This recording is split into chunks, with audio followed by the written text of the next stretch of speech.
Hello.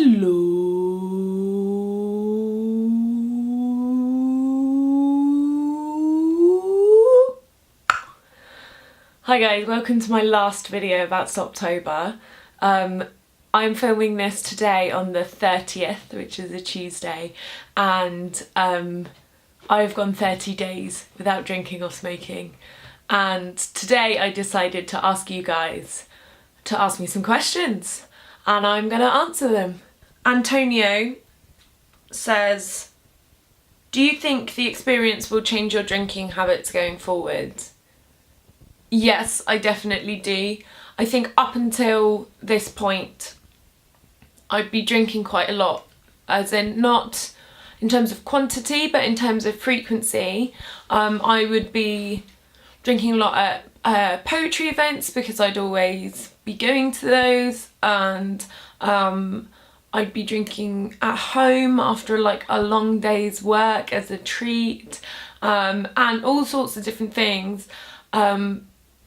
And what doing this has made me realise is that actually I don't need to drink that much. It's or that frequently. There are times where I'm just drinking for the sake of it, and actually maybe it's best to cut those out. But yeah, I definitely think I'll be drinking less on average. I'm going to continue using the Drink Aware app to keep track of what I'm doing, so that I can be more mindful of it going forward as well. Callum Wensley has asked, was there anything you expected to struggle with, or anything you expect to happen that didn't, and vice versa?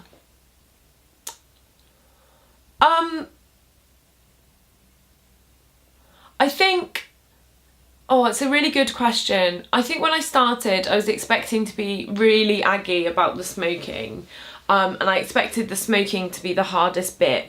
And to an extent, especially at the beginning, it was, but a lot of that was taken care of by the fact that I wasn't drinking. A lot of the situations in which I used to smoke before this month would be when I was drinking, so it actually made it a lot easier to give up smoking than I thought it would be. I thought I'd struggle a lot more. The cough was unexpected. I'd heard people talk about it, but I was like, nah, it won't be that bad. But it was. I was basically coughing solidly for like 2 straight weeks, basically because what happens when you give up smoking is your body decides to start kicking out all the shit you've dumped in it for the last however long, for me 9 years. Your body finally starts shifting that out of the lungs, and it does it by coughing, and I didn't realise that would be so annoying and so very present at all times. The other thing is, one of the things I was worried about was whether it would impact on my social life, and it hasn't really. Like, my friends don't care, and that's the one piece that I would sort of say to everyone, is actually no one cares as much as you think they do. And, you know, going out, if someone offers to buy me a drink and I say, yeah, I'll have a soft drink please, most of the reactions was like, fucking brilliant, it's way cheaper, you know, like then no one's gonna be like, oh, why aren't you drinking, you weirdo. That just doesn't happen. So that was good, although it did impact on my social life a tiny bit, in that I was meant to go clubbing this weekend and I didn't, because I didn't want to. I didn't want to be in a club sober. A lot of people do. A lot of people go clubbing sober. A lot of people enjoy clubbing generally. It's just not my cup of tea. And this club it's one of my favourite places to go, but my favourite place in that club is the smoking area outside. And I just didn't want to put myself in that situation. So I didn't go, and I stayed in. My friends came round and we did Halloween makeup and ate Toad in the Hole and caught up on Strictly, and it was fucking brilliant. So that might seem really lame, that's totally whatever, but that's what I was going for. Okay, so Larry Wong is also doing Stoptober, She's been doing really, really well. She's been raising money for Macmillan, and she's asked me, what drink are you going to have first? And I'm very pleased you asked me that, because I've had it planned for about 2 weeks. I'm not sad, okay? Like, that's just the things. For me, drinking and alcohol pairs not just with food, but with the situation as well. You've got to have a drink that fits the situation you're in, and on Thursday the 1st of November I am going to be at a firework display at the Students' Union, and I have decided that my first drink will be a hot chocolate with Baileys in it. I feel like it is perfect for this time of year. It will be snuggly and warm, and it will give that little fire in my belly for watching the fireworks, which I love so much. I'm very excited about it. Okay, I also got asked the same question by DP buyers, and yeah, same answer. Although super looking forward to my like red wine. That's another one that I'm very excited to have. That'll be the first one I have at home. So, the Blissful Nomad, also known as Siley, has messaged me saying, how does your body and mind feel? Has it changed the way you look at what you consume? Are you looking to carry on or expand the concept? So, some big old questions. Body and mind. Body, weirdly not so great. I think it's just the time of year. I've caught a really bad cold, so where I was getting over the cough, I then got a really bad cold. I don't want to say flu, but it was a bit achy, so maybe it was flu. And so almost consistently this whole month I've had at very least a bit of a sniffle, and just sort of like that in itself has affected my breathing. Like, honestly, I was expecting to feel like I gained superpowers in comparison to September. That's how I was expecting to feel, and it's not quite like that, although I can breathe really deeply now. Watch.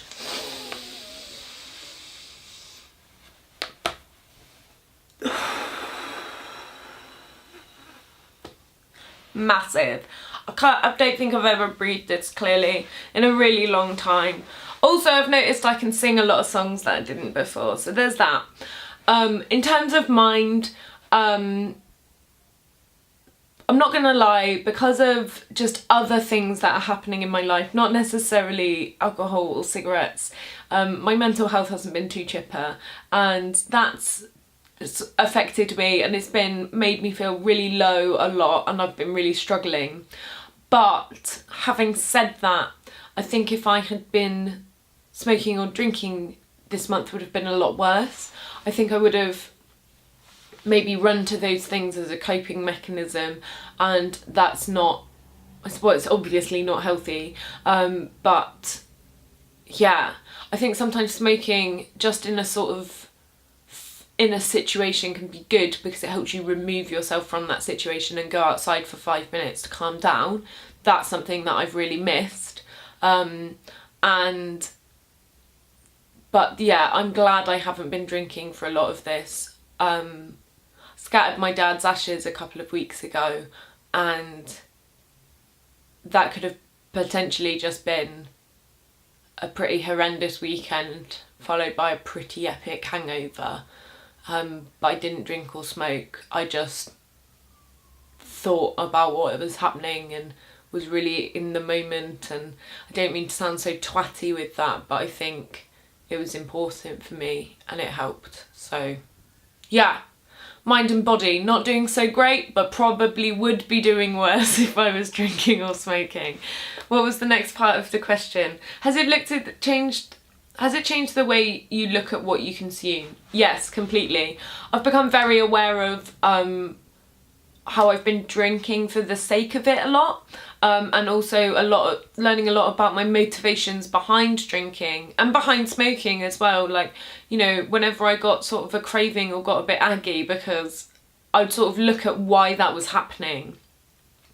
And it'd always be something pointless. Like, I was talking to someone the other day who they've chosen to cut down a lot on their drinking, and they said that they realised that alcohol's usually meant to be like a celebratory thing, but they were drinking because they were feeling sad, or because they'd had a long day at work, or to sort of cheer them up. And in a way that's what I've had too. And so yeah, it's definitely sort of changed the way I'm drinking. And then the last thing is, the last question he had was, are you looking to carry on or expand the concept? I'm looking to not smoke ever again. Smoking is the worst, but it's also the best. I really miss it. But smoking is just so bad for you. And when I started, when I was 16, I thought it was the coolest thing in the world. And there's a part of me that still thinks it's cool. And I really like the fact that smoking isn't cool anymore. Like, the amount of students I see smoking now when I work at a university is so low, and that's really, really good, because the problem with smoking is because it's just so normal, people just start and don't, yeah, everyone knows that it kills you, but the little warnings on the packets become a joke. Like, oh, which one's your one, Josie? Oh, mine's the one with the kid looking at the gravestone, ha ha ha.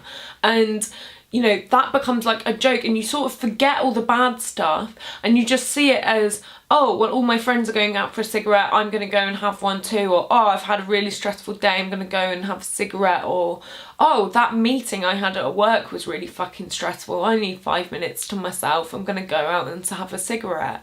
And like, that behaviour becomes so normal, and I'm so ready to leave that behind, because all you're doing is just killing yourself a little bit at a time, and you're being that little bit self-destructive every single time, and why? It doesn't make sense. Just stop.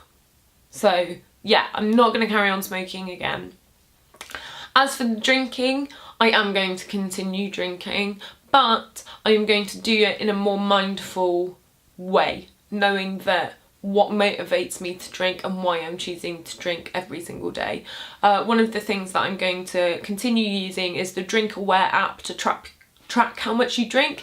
It also tells you whether you're over the weekly limit, the weekly amount recommended by the NHS, which is 14 units, and it helps you track all of that.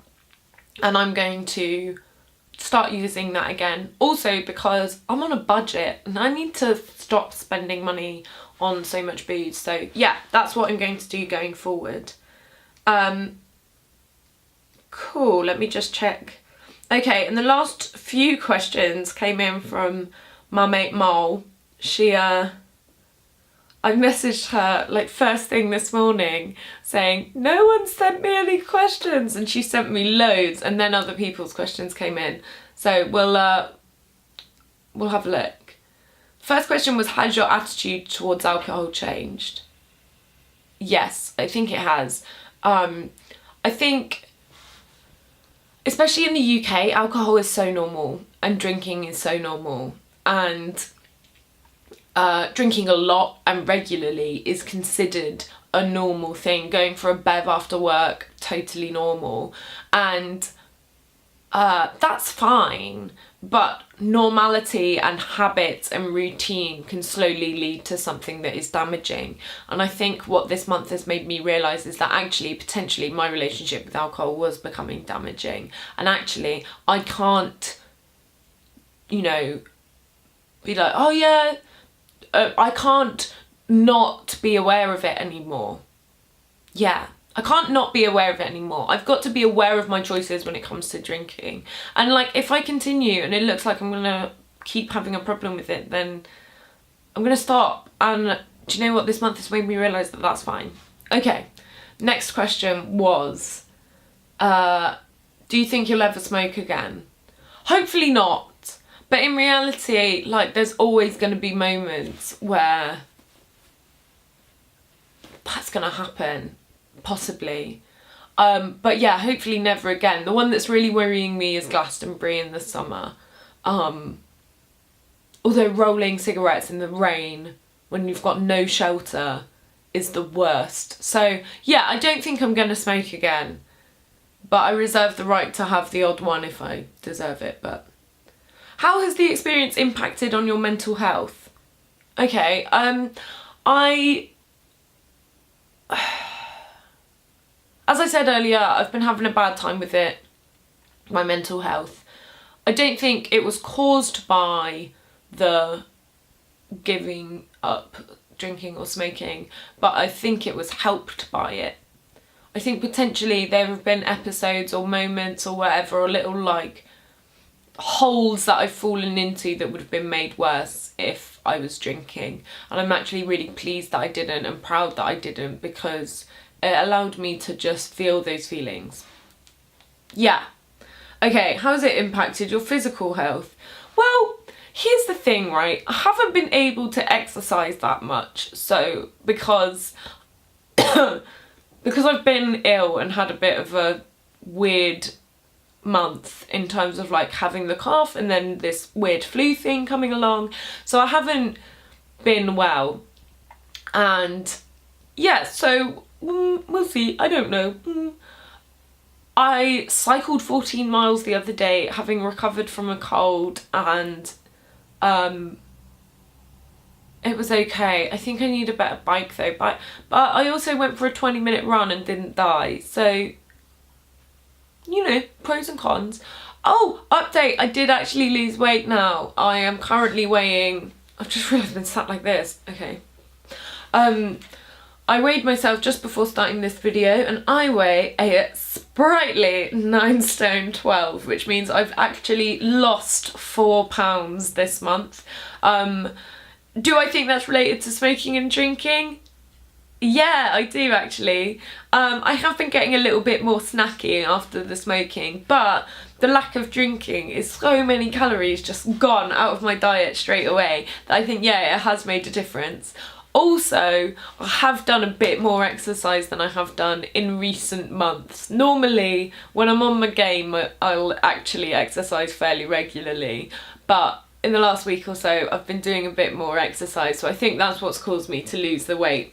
But I fluctuate like crazy, so if you ask me tomorrow, I probably have gained weight, so who knows? That's an irrelevant question. And the next question she's got is, at what point did you miss drinking or smoking the most? There are 2 moments. One, scattering my dad's ashes. I wanted nothing more than to just sit with a bottle of cheap ass whiskey on the beach and just chain smoke. But what I realised is that's not what I wanted to do. I just wanted to be alone and to do something incredibly self-destructive and a little bit stupid. And instead, I didn't do that. I went for a little walk along the beach, thought about what the fuck had just happened, because it was such a weird and surreal moment. Then, like, me and my family, my brother and sister, my gran, my uncle, my auntie, all of them, we all went up and just had a hot chocolate and we talked and we laughed, and afterwards everyone just sort of did what they needed to do. So my family went home, me and my fiance Trey, we just sat in a car on the beach looking at the sea. He just sat on his phone.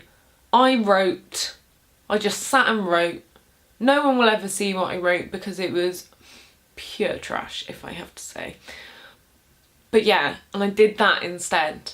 And then we went home and we sat with like my mum and my friend Carla, and we just sat and watched TV and had dinner and just had a really chilled night, and it was lovely. And I woke up the next day and yeah, I didn't feel great. I was in a bad mood. Obviously it was a really weird weekend, but I wasn't hungover and I didn't have that to deal with as well. So yeah. The other point, sorry, that got really deep. The other point was at the writers' retreat, when we were all sat down having dinner with a beautiful lasagna and I couldn't have red wine. Like, that lasagna needed a red wine and I couldn't give it to it. It was annoying. I wanted it. And everyone was just, it was like sitting down and having a big family meal. And for me, that was just like, it was almost like that part of that experience, you know, that warm belly feeling when you've had like a glass of wine with dinner and it's just sitting so nice. Yeah, that wasn't there and I was like, ooh! But not in a fully Aggie way, just in a, oh, that would have been nice. But yeah, those were the two moments. Molly was good with the questions, I think you'll agree. The final one was, do you reckon you could last the 9 months if you needed to? Now, this is a bit of a joke between us because they always joke that I couldn't handle being pregnant or having a baby because I wouldn't be able to give up smoking and drinking for 9 months. And even I said that. I was like, no, I don't want to do that. There are too many things that I love doing that you can't do when you're pregnant, and that's why I would never have a baby. That was like the running joke in our friendship group, still is today, and I can tell you that I probably could manage it. It's really not that hard. It, you know, yes, it's led me to a lot of soul searching and like a lot of, you know, thinking about my past and my dad and all of those sorts of things. It's led to all of that, but I could definitely last 9 months not smoking and drinking. Not dyeing my hair, on the other hand, is another matter entirely. And no soft cheese. I don't know. I feel like I could give those up individually, but doing it all in one go, like, what? Why? Why? Why would you take the joy out of my life? So in conclusion, yes, I could give up drinking and smoking for 9 months, but no, I couldn't give up brie. Cool, glad we got that one sorted. That's all the questions. I hope you've enjoyed my little series, and I hope you've sort of learnt a lot, and if you know me, by all means come and talk to me about this. This is something that, one of the reasons why I wanted to do this in the first place is to have conversations about alcohol and what you drink and stuff like that. If you see me after November, by all means, you can now buy me a pint. But no, I won't have a cigarette, and I can't lend you a filter anymore because I don't do that. Thanks so much for coming, listening. Please subscribe. I'm going to do a lot more other things now, a lot of poetry related things on this channel coming your way. I'm so excited. I'll speak to you soon. Love you loads. Bye.